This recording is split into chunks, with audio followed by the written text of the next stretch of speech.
Okay guys, dahil walang training basketball, dahil sa ulan, magluluto muna tayo ngayon ng munggo. Friday ngayon, sakto, malakas ang ulan, masarap kumain ng munggo. Ayan, napakuluan ko na nga pala yan. Umpisahan na natin, buksan ang kalan, painitin. Syempre, lagyan muna natin ito ng mantika.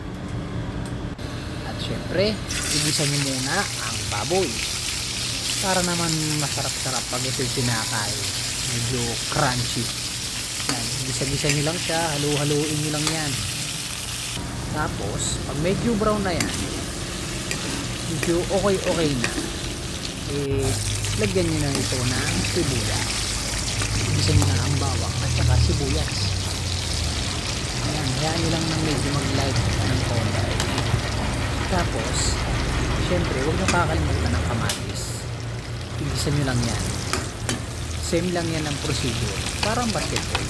Dahan-dahan lang sa pagluluto. Ganyan lang gawin nyo mga bata.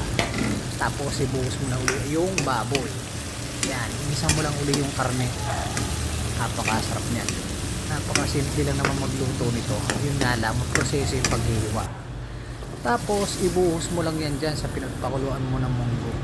Ganyan lang kasimple magluto ng munggo. Haluin mo lang siya. At syempre, huwag mong kakalimutan ng pork cubes. Pampalasa yan. At syempre, yung ating mahiwagang asin. At ito, chicharon. Nilagdagan ko na.